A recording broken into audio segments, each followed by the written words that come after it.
إن الحمد لله نحمده ونستعينه ونستغفره ونعوذ بالله من شرور أنفسنا ومن سيئات أعمالنا من يهده الله فلا مضل له ومن يضلله فلا هادي له وأشهد أن لا إله إلا الله وحده لا شريك له وأشهد أن محمدًا عبده ورسوله أما بعد فإن خير الحديث كتاب الله وخير الهدي هدي محمد صلى الله عليه وسلم وشر الأمور محدثاتها وكل محدثة بدعة وكل بدعة ضلالة وكل ضلالة في النار فأعوذ بالله السميع العليم من الشيطان الرجيم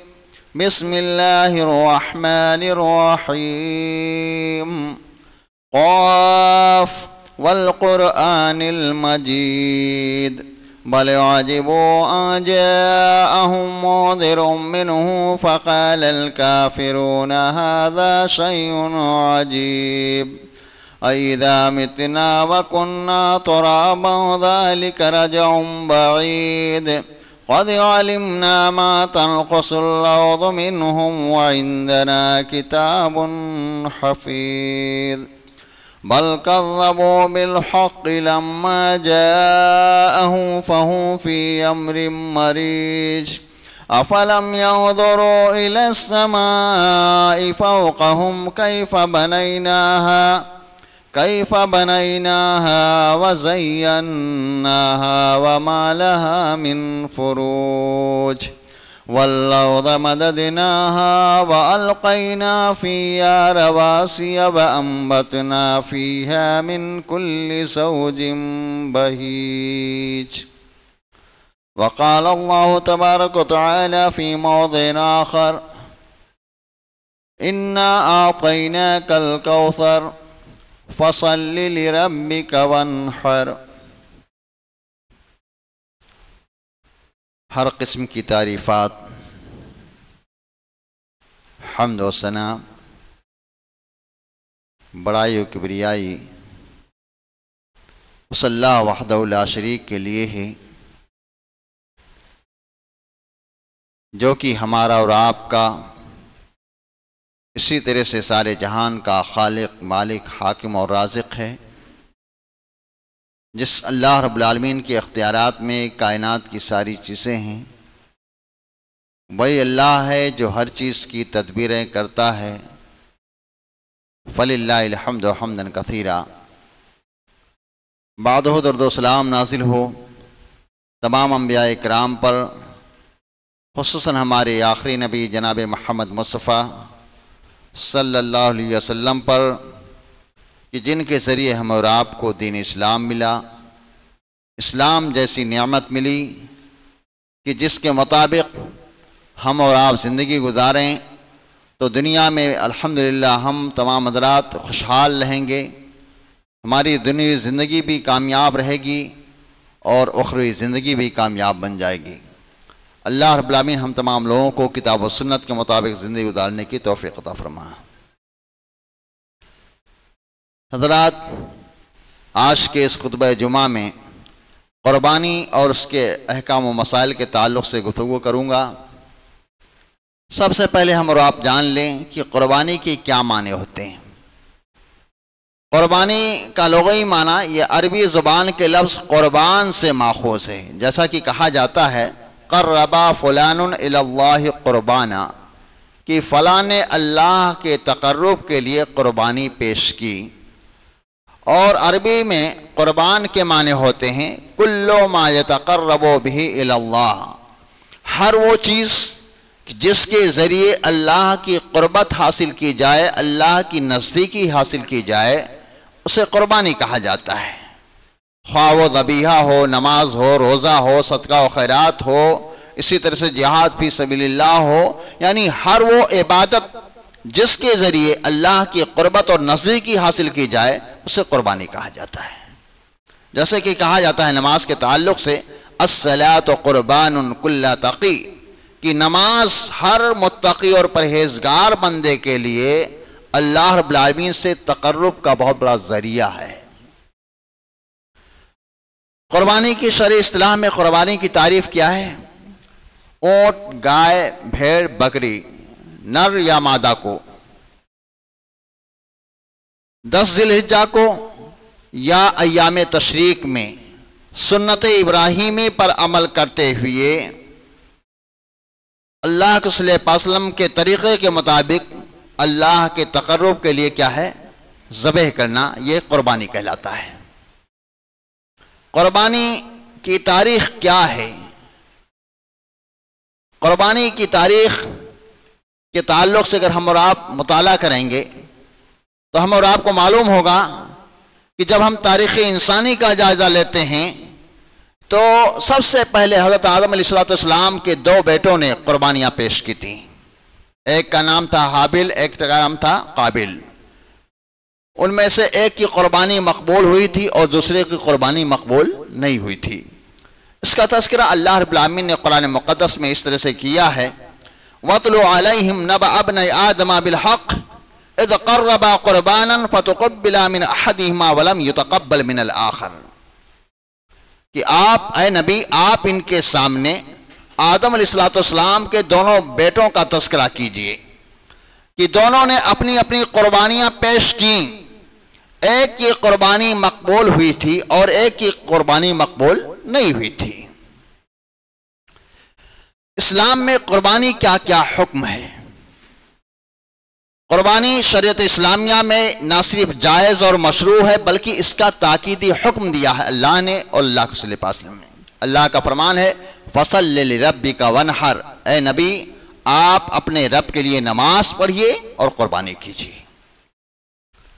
قربانی کا حکم کیا ہے؟ یہ سنت ہے یا سنت مؤکدہ ہے یا یہ واجب ہے؟ اس میں ائمہ کا اختلاف ہے۔ احناف کہتے ہیں کہ قربانی کرنا کیا ہے؟ یہ واجب ہے، کیونکہ اللہ تبارک و تعالیٰ کا حکم ہے فَصَلِّ لِرَبِّكَ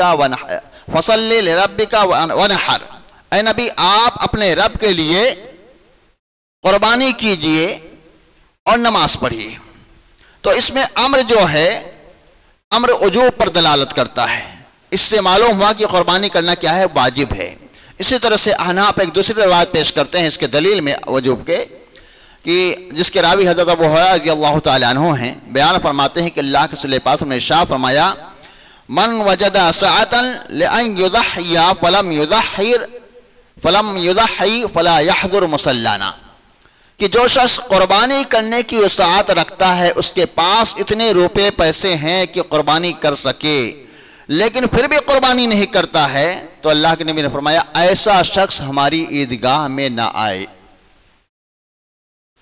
تو ان دلائل کی روشنی میں احناف کہتے ہیں کہ قربانی کرنا کیا ہے؟ واجب ہے، جبکہ امام شافعی رحمہ اللہ، امام مالک رحمۃ اللہ علیہ اور اسی طرح سے امام احمد بن حنبل رحمہ اللہ فرماتے ہیں کہ قربانی کرنا یہ سنت مؤکدہ ہے، نبی پاک صلی اللہ علیہ وسلم کا تاکیدی حکم ہے، اور اس آیت کریمہ میں جو امر ہے وہ قربانی کے وجوب کے لیے نہیں ہے بلکہ اللہ کو غیر اللہ کو چھوڑ کر کے صرف اللہ رب العالمین کے رضا کے لیے قربانی کرنے کا حکم دیا گیا ہے اس میں۔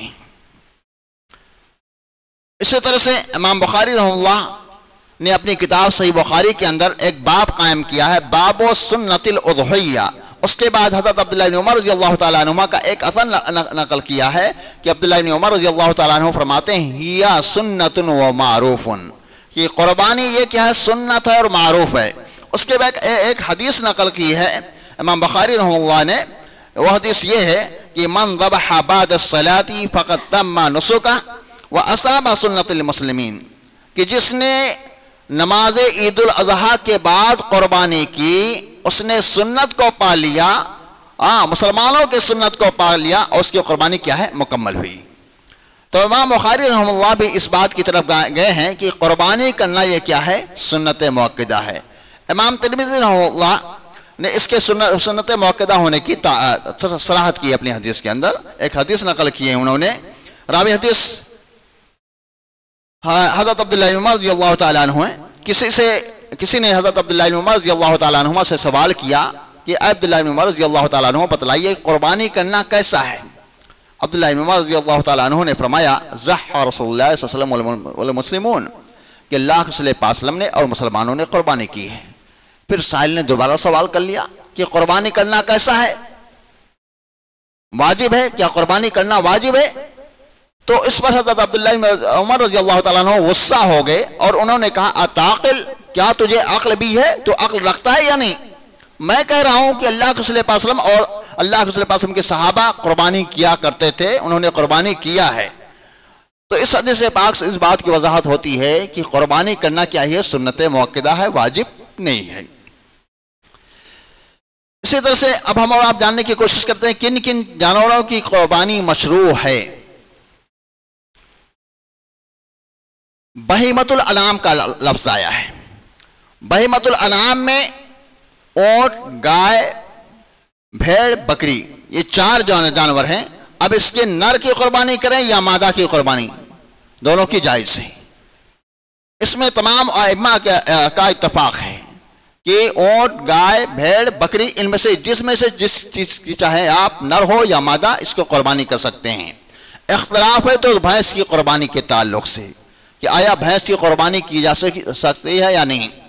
تو جو لوگ بھینس کو گائے کے اوپر محمول کرتے ہیں وہ کہتے ہیں کہ بھینس کی قربانی کرنا کیا ہے، جائز ہے۔ اور جو ائمہ کہتے ہیں کہ نہیں، گائے اور بھینس میں کافی فرق ہے، ان کے رنگ روپ، ان کے دودھ کی تاثیر میں کافی فرق ہوتا ہے، اس لیے بھینس کو گائے کے اوپر محمول نہیں کیا جائے گا۔ وہ کہتے ہیں قربانی کرنا کیا ہے، جائز نہیں ہے۔ دیکھیے، جب اس میں احتیاط کا پہلو اختیار کرنا چاہیے ہم اور آپ کو۔ احتیاط کا پہلو یہ ہے کہ شریعت اسلامیہ نے بہیمۃ الانعام کا ذکر کیا ہے، جس میں اونٹ، گائے، بھیڑ، بکری آ رہے ہیں۔ اونٹ یہاں پر پایا نہیں جاتا ہے، گائے یہاں پر پابندی ہے۔ البتہ 2 چیزیں ہمارے پاس سامنے ہیں، یا تو ہم بھیڑ کی یعنی قربانی کریں یا تو ہم بکرے کی قربانی کریں۔ اب نر کی قربانی کریں یا مادہ کی قربانی کریں، اس طرح سے ملا کر کے 4 جانور آپشن ہمارے پاس ہے۔ ان میں سے ہم جس کسی کو قربانی کرنے کی استطاعت رکھتے ہیں ہم ان کی قربانی کریں، اور اگر ہمارے پاس استطاعت نہیں ہے تو کوئی ضروری نہیں ہے کہ ہم قربانی کریں۔ البتہ استطاعت ہونے کی صورت میں قربانی کرنی چاہیے۔ اللہ کے صلی اللہ علیہ وسلم کا تاکیدی حکم ہے کہ جو شخص قربانی کرنے کی استطاعت رکھتا ہے اور قربانی نہیں کرتا ہے، ایسے شخص کو عیدگاہ میں جانے کا کوئی حق نہیں رکھتا ہے۔ تو ہم اور آپ کو کیا ہے، قربانی کرنی چاہیے۔ اللہ نے ہمیں اتنی استطاعت دی ہے کہ ہم قربانی کر سکتے ہیں تو ضرور قربانی کریں۔ کیا ایک بکرا ایک بکری تمام گھر والوں کی طرف سے کفایت کر سکتا ہے؟ دیکھیے، ایک بکرا یا ایک بکری، ہم گھر کے اندر 2-3 بھائی رہتے ہیں، 4 بھائی رہتے ہیں، ہمارا کھانا پینا ایک میں ہو رہا ہے، ہم جو پیسہ وغیرہ کماتے ہیں اکٹھا ہماری کمائی بھی ہو رہی ہے، ہم لوگ الگ الگ نہیں رہتے ہیں۔ تو 3-4 بھائی اگر اکٹھا رہتے ہیں، کھاتے پیتے ہیں، ایک میں رہتے ہیں، ہماری کمائی وغیرہ بھی اکٹھا ہو رہی ہے، تو ہم ایسی صورت میں ایک بکرا یا ایک بکری لا کر کے گھر کے اندر قربان کر دیتے ہیں، تمام گھر والوں کی طرف سے کفایت کر سکتا ہے۔ اس میں 4-5 دلیلیں ہمارے پاس، ہم ایک دلیل اب آپ کے پاس پیش کریں گے اللہ کے صلی اللہ علیہ وسلم کے فرمان کی روشنی میں۔ اور اگر ایسی بات ہے کہ ہم 3-4 بھائی رہتے ہیں، ہمارا کھانا پینا الگ ہے، رہنا الگ ہے، ہماری کمائی وغیرہ جو ہے الگ الگ ہے، الگ الگ کھاتے پیتے ہیں، الگ الگ رہتے ہیں، اب یہ چاہیں کہ ہم 3-4 بھائی مل کر کے ایک بکرا یا ایک بکری لا کر کے قربان کر لیں اور تمام بھائیوں کی طرف سے وہ قربانی ہو جائے گی، تو ایسی بات نہیں ہے، یہ درست نہیں ہے۔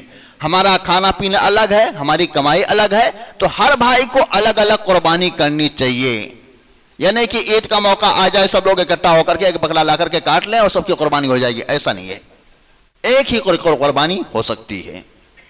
اور اگر ہمارا کھانا پینا سب اکٹھا ہو رہا ہے، ایک جگہ کمائی ہو رہی ہے، تو ایک بکرا لا کر کے کاٹ دیں گے، ہماری قربانی سب کی طرف سے ہو جائے گی۔ یہ ہے۔ آئیے ہم حدیث سنتے ہیں، ایک بھیڑ یا بکرا تمام گھر والوں کی طرف سے کفایت کر سکتا ہے۔ اس کی دلیل ہے عطا ابن یسار رضی اللہ رحمہ اللہ فرماتے ہیں کہ انہوں نے حضرت ابو ایوب انصاری رضی اللہ تعالیٰ عنہ سے سوال کیا کہ آپ صلی اللہ علیہ وسلم کے عہد مبارک میں قربانیاں کیسی ہوا کرتی تھیں؟ تو ابو سعید خدری رضی اللہ تعالیٰ عنہ نے بیان فرمایا، کان الرجل یضحی بالشاۃ عنہ وعن اہل بیتہ فیأکلون ویطعمون حتی تباہ الناس فصارت کما ترى۔ حضرت ابو سعید خدری رضی اللہ تعالیٰ عنہ اللہ کے پیارے رسول صلی اللہ علیہ وسلم صحابی ہیں، انہوں نے کہا کہ اللہ صلی اللہ علیہ وسلم کے زمانے میں قربانیاں کیا ہوتا کیسے کرتے تھے کہ آدمی ایک بکری کی قربانی اپنے طرف سے اور اپنے تمام گھر والوں کی طرف سے ایک ہی بکری کی قربانی کرتا تھا، خود کھاتا تھا اور لوگوں کو بھی کھلاتا تھا۔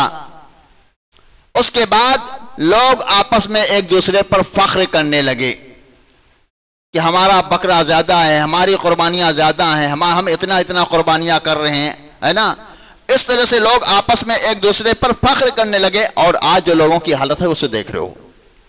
اس کا مطلب یہ نہیں کہ آدمی ایک قربانی سے زیادہ نہیں کر سکتا ہے۔ آپ کی حیثیت ایک قربانی ایک بکرا کرنے کی ہے، ایک بکرا کیجئے۔ 100 بکرے قربانی کرنے کی حیثیت ہے اللہ رب العالمین کی رضا کی خاطر، دکھلاوے کے لیے نہیں، ریاکاری کے لیے نہیں۔ آپ 100 بکرے قربان کر دیں ریاکاری کے طور پر، دکھلاوے کے طور پر، اور ایک آدمی ہے جو معمولی سا بکرا خرید کر لا کر کے اللہ کی رضا کے لیے اخلاص کے ساتھ قربان کر دیتا ہے۔ ایک بکرا کے قربان کرنا، اس کو جتنا فائدہ مل جائے گا، جتنا اجر و ثواب مل جائے گا، ایسا انسان جو کروڑوں کی مالیت میں صدقہ میں قربانی کرتا ہے لیکن لوگوں کو دکھاوے کے لیے، تو اس کو کوئی فائدہ ملنے والا نہیں۔ ایسی قربانی اس کے منہ پر مار دی جائے گی۔ انسان اللہ تبارک و تعالی ہمارے اور آپ کے دلوں کے تقوی کو دیکھتا ہے کہ بندہ کس ناحیے سے میرے راستے میں قربانی کرتا ہے۔ آپ کی حیثیت ہے معمولی سی بکرا خرید کر لانے کی، 15,000 کی، 20,000 کے، آپ لا کر کے اللہ رب العالمین کی راہ میں قربان کیجئے، لیکن خلوص دل سے اللہ کی رضا کے لیے۔ یہ نہیں کہ لوگ ہم کو کہیں کہ فلاں قربانی کیا ہے، فلاں نے اتنے موٹے تازے بکرے کی قربانی کی۔ یہ دکھلاوا نہیں ہونا چاہیے۔ دکھلاوا، ریاکاری یہ ایسی چیز ہے جو انسان کے سارے اعمال کو ضائع و برباد کر کے رکھ دیتی ہے، اس کی کوئی حیثیت نہیں رہ جاتی ہے۔ کن کن جانوروں میں کئی لوگ شریک ہو سکتے ہیں؟ ہم اور آپ جانتے ہیں بکرا یا بکری ایک گھر کی طرف سے کفایت کر سکتا ہے، البتہ اونٹ اور گائے میں شراکت جائز ہے۔ اونٹ میں 7 سے 10 لوگ شریک ہو سکتے ہیں، اور گائے میں صرف 7 لوگ کیا ہیں؟ شریک ہو سکتے ہیں۔ آئیے ہم حدیث سنتے ہیں۔ ابو داؤد کی روایت ہے، ترمذی کی روایت ہے، راوی حدیث حضرت عبداللہ بن عباس رضی اللہ تعالی عنہ ہیں، بیان فرماتے ہیں کہ کننا مع رسول اللہ صلی اللہ علیہ وسلم فی سفر فاشترکنا فی البقرۃ 7 وفی البعیر 10۔ فرماتے ہیں کہ ہم اللہ کے صلی اللہ علیہ وسلم کے ساتھ ایک سفر میں تھے۔ کون کہتے ہیں؟ حضرت عبداللہ بن عباس رضی اللہ تعالیٰ عنہ، کہ ہم اللہ کے صلی اللہ علیہ وسلم کے ساتھ ایک سفر میں تھے، تو ہم لوگ گائے میں 7 لوگ شریک ہوئے اور اونٹ میں ہم 10 لوگ شریک ہوئے۔ اور ایک دوسرے روایت کے اندر ہے، حضرت جابر بن عبداللہ رضی اللہ تعالیٰ عنہ بیان فرماتے ہیں البقرۃ عن 7 والجزور عن 7، کہ گائے میں 7 لوگ شریک ہو سکتے ہیں، اونٹ میں بھی 7 لوگ شریک ہو سکتے ہیں۔ تو اونٹ میں 7 لوگ بھی شریک ہو سکتے ہیں، 10 لوگ بھی شریک ہو سکتے ہیں، دونوں روایتیں ملتی ہیں۔ البتہ گائے میں صرف 7 لوگ، گائے بیل کے اندر صرف 7 لوگ کیا ہے؟ شریک ہو سکتے ہیں۔ اب سوال ہے کہ قربانی کا جانور کیسا ہونا چاہیے؟ قربانی کا جانور عیوب سے پاک صاف ہونا چاہیے، لنگڑا نہیں ہونا چاہیے، کانا نہیں ہونا چاہیے، بہت زیادہ دبلا نہیں ہونا چاہیے۔ ہاں، کیا کیا عیوب ہیں؟ آئیے حدیث سنتے ہیں۔ ابو داؤد کی روایت ہے، حضرت براء بن عازب رضی اللہ تعالیٰ عنہ سے روایت ہے، فرماتے ہیں کہ اللہ کے صلی اللہ علیہ وسلم نے ارشاد فرمایا 4 لا تجوز فی الاضاحی، کہ قربانی کے لیے 4 قسم کے جانور جائز اور درست نہیں ہیں۔ وہ کون سے ہیں؟ الاوراء بین اوروہا، ایسا کانا جانور کہ جس کا کانا پن واضح ہو، کہ وہ جانور کیا ہے؟ کانا ہے، اندھا ہے، ایسے جانور کی قربانی درست نہیں ہے۔ اسی طرح سے والمریضۃ بین مرضھا، ایسا بیمار جانور جس کا بیماری پن واضح ہو، آپ کو نظر آ رہا ہے کہ یہ جانور کیا ہے؟ بیمار ہے، کھڑا ہوا ہے، ہل نہیں رہا ہے، وہ اس کو بخار جیسا ہے، تو بیمار جانور کی قربانی کیا ہے؟ جائز نہیں ہے۔ لہذا قربانی کا جانور خریدتے وقت اس چیز کا ہم اور آپ کو کیا ہے؟ خیال ہونا چاہیے۔ اسی طرح سے وَالْأَرْجَاءُ بَيِّنٌ ضَلَالُهَا، اسی طرح سے ایسا جانور جو لنگڑا ہو، اس کا لنگڑا پر واضح ہو، جو چلے تو لنگڑاتے ہوئے چلے، تو لنگڑے جانور کی بھی قربانی کیا ہے؟ جائز اور درست نہیں ہے۔ اسی طرح سے وَالْقَصِيرَةُ الَّتِي لَا تُنْقِي، اتنا لاغر اور کمزور جانور کی جس کے جسم کے اندر کوئی گودا نہ ہو، بڑا ہے، دانتا ہے، لیکن اوپر سے ہڈی کا ڈھانچہ ہوا نظر آ رہا ہے، بہت ہی کمزور ہے، تو کمزور جانور کی قربانی کیا ہے؟ جائز و درست نہیں ہے، تو بہت اس چیز کی رعایت کرنی چاہیے۔ دیکھیے اسی طرح سے ایک وہ جانور جس کے کان کٹے ہوں، سینگ ٹوٹے ہوئے ہوں، ان کی بھی قربانی کیا ہے؟ درست نہیں ہے۔ سنن اربعہ کی روایت ہے، حضرت علی رضی اللہ تعالیٰ عنہ راوی حدیث سے بیان فرماتے ہیں کہ امر رسول اللہ صلی اللہ علیہ وسلم ان نستشرف العین والاذن، اللہ صلی اللہ علیہ وسلم نے ہمیں حکم دیا کہ جب ہم قربانی کا جانور دیکھنے کے لیے جائیں تو اس کے کان کو اچھی طرح سے دیکھ لیا کریں، آنکھ کو بھی اچھی طرح سے دیکھ لیا کریں۔ ہاں البتہ وہ جانور جس کے شروع ہی سے سینگ ہی نہیں آئے ہیں تو اس جانور کی قربانی آپ کر سکتے ہیں۔ البتہ وہ جانور جس کے سینگ آئے بعد میں اس کے سینگ ٹوٹ گئے تو اس ٹوٹے ہوئے جانور ایسا جانور جس کے سینگ ٹوٹے ہوئے ہیں اس کی قربانی کیا ہے؟ جائز و درست نہیں ہے۔ اسی طرح سے قربانی کا جانور خریدتے وقت ہمیں کن چیزوں کا کیا خصوصی طور سے خیال کرنی چاہیے؟ دیکھیے قربانی کا جانور خریدتے وقت جب ہم جائیں بازار کے اندر، خصوصی طور سے سب سے پہلی چیز جو دیکھنا ہے میں آپ کو کہ جانور کیسا ہے۔ پہلا تو ظاہری عیوب سے پاک ہو، اس کو دیکھ لیں، اس کے جسم کو اچھی طرح سے، ظاہری عیب کوئی نہ ہو، نہ کانا ہو، نہ لگڑا ہو، نہ بہت زیادہ بیمار ہو اور نہ ہی بہت زیادہ لاغر ہو، ان تمام چیزوں کو ہم اور آپ کو دیکھ لینا چاہیے۔ اسی طرح سے دوسری چیز جو ہمیں آپ کو دیکھنا ہے، بہت سے ہمارے بھائی کیا ہے جانور دیکھ لیے موٹا تازہ ہے اور بھاری بھرکم ہے، خرید کر لے آتے ہیں، گھر پہ آ کر دیکھتے ہیں جانور دانتا بھی نہیں رہتا ہے۔ دانتے جانور کی قربانی ضروری ہے، بغیر دانتا جانور قربان نہیں کر سکتے ہم اور آپ۔ جانور کو دانتا کیسے ہو؟ آپ اس کا منہ کھولیں گے تو ابتدائی جو دانت ہوتے ہیں شروع کے جو ہیں آپ دیکھیں گے تو جو دودھ کے جو دانت ہوتے ہیں وہ ایک سائز کے ہوتے ہیں، برابر ہوتے ہیں۔ البتہ سامنے والے جو دانت دودھ کے جو ٹوٹ جاتے ہیں، گر جاتے ہیں، تو جو دانت جو نکلتے ہیں ان کے وہ اور دانتوں کے بنسبت چوڑے ہوتے ہیں وہ دانت، اور سفید سفید دور ہی سے نظر آنے لگتے ہیں کہ ہاں یہ نئے دانت ہیں۔ تو یہ دیکھ لینا بہت ضروری ہوتا ہے کہ جس جانور کا دانت دودھ کے دانت ٹوٹ گئے ہوں اور دوسرے دانت آگے ہوں، اب چاہے 2 دانت ٹوٹے ہوں یا 4 دانت ٹوٹے ہوں، ہے نا، تو 2 دانت اگر ٹوٹے ہوئے ہیں تو بھی اس کی قربانی درست ہے، 4 دانت ٹوٹے ہوئے ہیں، 4 دانت نئے نکلے ہوئے ہیں، اس کی قربانی کیا ہے؟ درست ہے۔ البتہ بغیر دانتی جانور کی قربانی درست نہیں ہے۔ دیکھیے ایک روایت پیش کرتا ہوں، صحیح مسلم کی روایت ہے، حضرت جابر بن عبداللہ رضی اللہ تعالیٰ عنہ راوی حدیث ہیں، بیان فرماتے ہیں کہ اللہ کے رسول پاک نے ارشاد فرمایا لا تذبحوا الا مسنۃ الا ان یسر علیکم فتذبحوا جزءا من الظان، کہ اے لوگو تم قربانی کرو تو دانتے جانور کی قربانی کرو۔ اللہ کے نبی نے کیا کہا؟ تم ذبح نہ کرو مگر یہ کہ دانتے جانور کو، یعنی ایسا جانور جس کے دودھ کے دانت ٹوٹ گئے ہوں اور نیا دانت نکل آیا ہو، ایسے جانور کی قربانی تم کیا کرو۔ الا ان یسر علیکم، مگر یہ کہ تمہارے لیے دانتا جانور نہیں مل رہا ہے، بہت ڈھونڈا آپ نے دانتا جانور نہیں مل رہا ہے، تو کیا کرو؟ فتذبحوا جزءا من الظان، تو 1 سال کا میڈھا اس کو آپ کیا ہے؟ قربان کرو، دمبا آپ اس کو کیا ہے؟ قربان کر سکتے ہو۔ بغیر دانتے جانور کی قربانی صحیح نہ ہونے کی سب سے واضح دلیل یہ ہے، حضرت برا ابن عازب رضی اللہ تعالیٰ عنہ کی روایت ہے، بخاری مسلم کی روایت ہے، حضرت برا رضی اللہ تعالیٰ عنہ بیان فرماتے ہیں کہ میرے خالو ابو بردہ رضی اللہ عنہ نے کیا کیا؟ نماز عید الاضحیٰ سے پہلے قربانی کر ڈالی انہوں نے، ابھی عید کی نماز نہیں، انہوں نے کیا ہے؟ قربانی کر لی، مسئلہ نہیں معلوم تھا اس وقت ان کو۔ تو اللہ کے رسول پاک نے فرمایا تلک شاۃ لحم، وہ تو صرف بکری کا گوشت ہے، یہ قربانی کا گوشت نہیں ہوا، وہ تو صرف ایک بکری کا گوشت ہے، یہ قربانی کا گوشت نہیں ہوا۔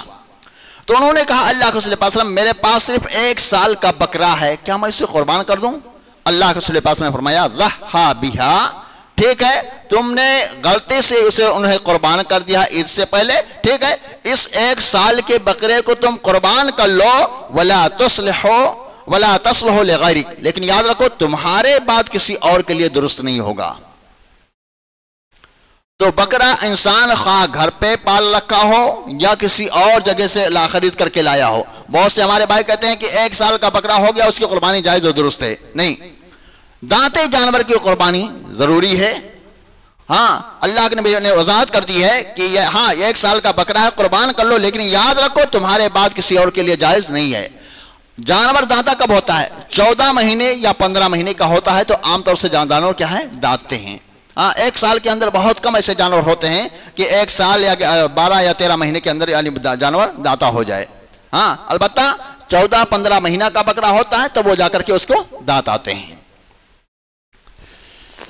اگر کسی نے جانور خرید کر کے لایا اور قربانی کا وقت آ گیا اور وہ جانور دانت نہ سکا تو کیا کرے؟ بہت سے لوگ ہیں قربانی کا جانور پہلے خرید لے آتے ہیں گھر کے لا کر رکھ لیتے ہیں، قربانی کا وقت آ گیا، اب جانور کو دانت نہیں آئے، اس کے دودھ کے دانت نہیں ٹوٹے اور جانور دانتا نہیں ہوا، اب کیا کرے؟ ایسے شخص کو چاہیے کہ اس دانتے جانور کو بیچ ڈالے، وہ جانور جو دانتا نہیں ہے اس جانور کو بیچ ڈالے۔ اب اگر اتنی قیمت میں دوسرا جانور مل جاتا ہے جو دانتا جانور ہے تو آپ اس کی قربانی کر لیں، اور اگر اس کی اتنی قیمت میں نہیں ملتا ہے، آپ کو اللہ نے حیثیت دی ہے، مزید روپیہ پیسہ ملا کر کے اور قربانی کا جانور خرید کر کے دانتے جانور کی آپ قربانی کریں گے۔ البتہ آپ کا جانور کافی موٹا تازہ تھا اور جانور دانتا نہیں، آپ نے بیچ دیا اسے 20,000 میں، 18,000 میں آپ کو دانتا جانور مل گیا، اب اس 2,000 روپے کا کیا کریں گے؟ اس 2,000 کو آپ کو کیا ہے؟ صدقہ کرنا ہے، اپنے کام میں استعمال نہیں کرنا ہے۔ 20,000 کا جانور تھا جو بغیر دانتے کو آپ نے بیچا 18,000 میں دانتا جانور خرید لائے، 2,000 آپ کو کیا ہے؟ صدقہ کرنا ہے۔ آئیے حدیث سنتے ہیں۔ حکیم ابن حزام رضی اللہ تعالیٰ عنہ فرماتے ہیں کہ ایک مرتبہ اللہ کے رسول صلی اللہ علیہ وسلم نے مجھے 1 دینار کی دیا کہ جاؤ ایک جانور قربانی کا جانور خرید لاؤ۔ 1 دینار کہتے ہیں میں لے کر کے گیا بازار میں، قربانی کا 1 جانور خریدا اور تھوڑی دیر میں اسے 2 دینار میں بیچ دیا میں نے۔ پھر میں نے کیا کیا؟ 1 دینار میں 1 جانور خریدا اور 1 دینار ہم کو فائدہ ہوا۔ کہتے ہیں میں وہ جانور خرید کر کے لایا اللہ کے رسول صلی اللہ علیہ وسلم کے پاس، کہا اللہ کے رسول یہ آپ کا جانور ہے اور 1 دینار یہ بھی۔ اللہ کے نبی نے کہا معاملہ کیا ہے؟ کہا اللہ کے رسول ہم بازار میں گئے، ہم نے 1 دینار میں ایک موٹا جانور خریدا تھا، اس کو ہم نے 2 دینار میں بیچ دیا، پھر ہم نے یعنی 1 دینار میں ایک جانور خرید لیا ہے اور 1 دینار میں واپس لے آیا ہوں۔ اللہ کے نبی نے کہا کہ اس جانور کو لے کر کے قربانی کرو اور 1 دینار جو تم اس طرح سے لے کر آئے ہو اسے صدقہ کر دو، وہ تمہارے لیے استعمال کرنا کیا درست نہیں ہے۔ اسی طرح سے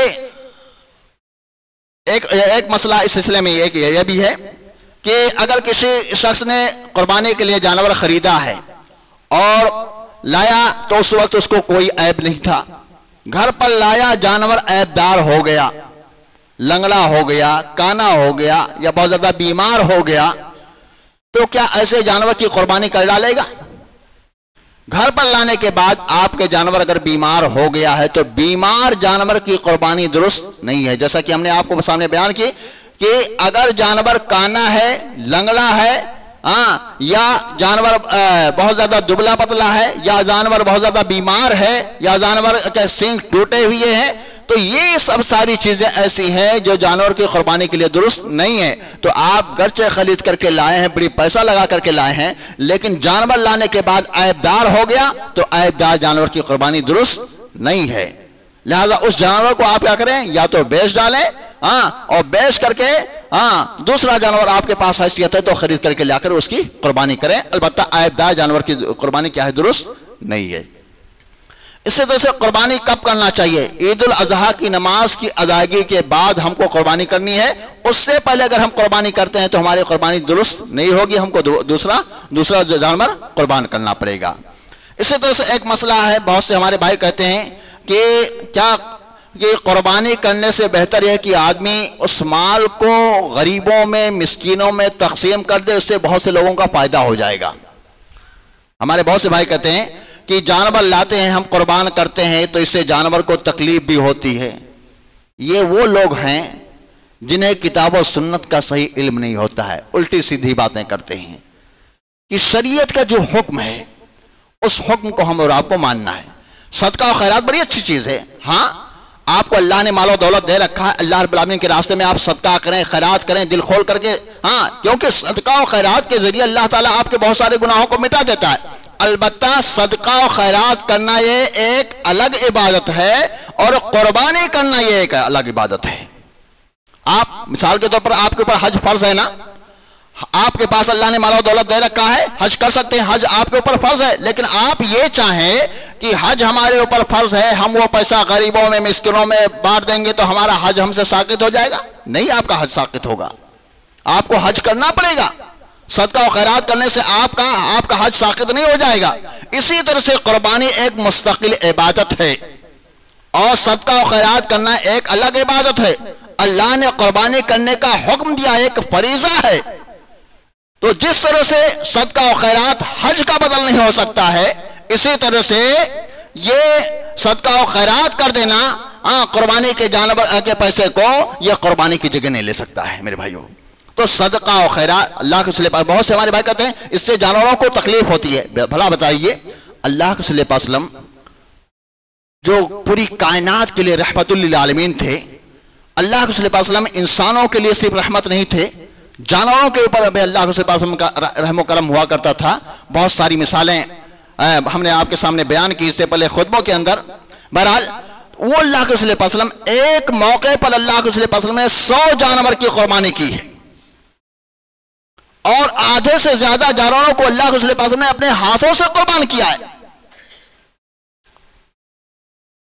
تو ہمارے بہت سے بھائی کہتے ہیں اس سے جانوروں کو کیا ہے تکلیف ہوتی ہے، بھلا بتلائیے وہ اللہ کے صلی اللہ علیہ وسلم سے زیادہ رحم و کرم والے ہیں۔ اللہ کے صلی اللہ علیہ وسلم نے اللہ کا حکم تھا، اللہ کے حکم پر اللہ کے صلی اللہ علیہ وسلم نے جانوروں کو قربان کیا ہے۔ اللہ نے حکم دیا تھا بیٹے کی قربانی کا، اور بیٹے کی قربانی پر اللہ نے جانوروں کی قربانی ہمارے آپ کے سامنے متعین کر دی ہے، تاکہ یہ جذبہ ہمارے اور آپ کے اندر برقرار رہے کہ جس طرح سے حضرت ابراہیم علیہ السلام اللہ رب العالمین کے حکم پر اپنے بیٹے کی قربانی پیش کرنے کے لیے تیار ہو گئے تھے، اسی طرح سے ہم اور آپ جب کبھی موقع آئے اللہ کی راہ میں جان کی قربانی پیش کرنے کا تو ہم جان کی قربانی پیش کرنے سے نہ کترائیں، مال کی قربانی پیش کرنے کا موقع آئے مال کی قربانی پیش کرنے سے نہ کترائیں، اسی طرح سے اولاد کی بھی قربانی پیش کرنے کا موقع آئے تو اولاد کی بھی قربانی پیش کرنے سے نہ کترائیں۔ جب کبھی ایسے مواقع آئیں یہ قربانی ہمیں اور آپ کو کیا ہے پیغام دیتی ہے میرے بھائیوں۔ تو قربانی کرنا ایک عبادت ہے، اس کے مال کو صدقہ و خیرات کر دینا یہ ان لوگوں کا کہنا ہے جن کو کتاب و سنت کا صحیح علم نہیں ہے۔ بس انہی باتوں میں اپنی باتیں ختم کرتا ہوں، اللہ رب العالمین سے دعا کرتا ہوں کتاب و سنت کی روشنی میں جو باتیں سنی ہیں اس کے مطابق ہم تمام لوگوں کو عمل کرنے کی توفیق عطا فرما۔ اللہ رب العالمین ہمیں خلوص دل سے قربانی کرنے کی توفیق عطا فرما۔ اللہ رب العالمین جب تک دنیا کے اندر زندہ رہیں دین اسلام پر رہیں اور ہمارا خاتمہ ہو تو دین اسلام پر ہو۔ ربنا تقبل منا انک انت السمیع العلیم وتب علینا انک انت التواب الرحیم برحمتک ارحم الراحمین۔